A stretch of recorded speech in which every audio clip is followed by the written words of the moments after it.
Creatine मोनोहायड्रेट 4 gram आणि 6 boil egg.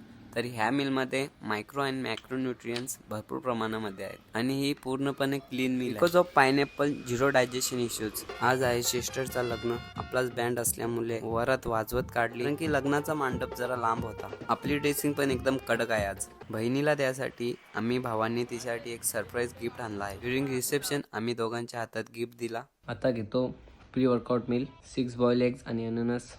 Boil egg only white portion. आता करणार आहे मी डबल वर्कआउट. काल जिम स्किप झाली म्हणून आज डबल वर्कआउट ठेवलाय. काल झालेला नुकसान आज आत्ता भरून काढत. वर्कआउटची सुरुवात केली लेग प्रेसने. मला बार्बर स्क्वॉटिंग मारायची होती पण मशीन बिझी होती म्हणून. सेकंड वर्कआउट नेहमीप्रमाणे walking lunges. Slowly full range of motion, proper muscle mind connection. असं वाटतं की हा वर्कआउट लेग साठी कमी आणि हर्ट साठी जास्त इफेक्टिव्ह आहे. वर्कआउट करताना ब्रीथिंग जाम होते. थर्ड आणि last leg workout leg extension. Proper लेगला टॉर्चर करून लेगचा वर्कआउट संपवला.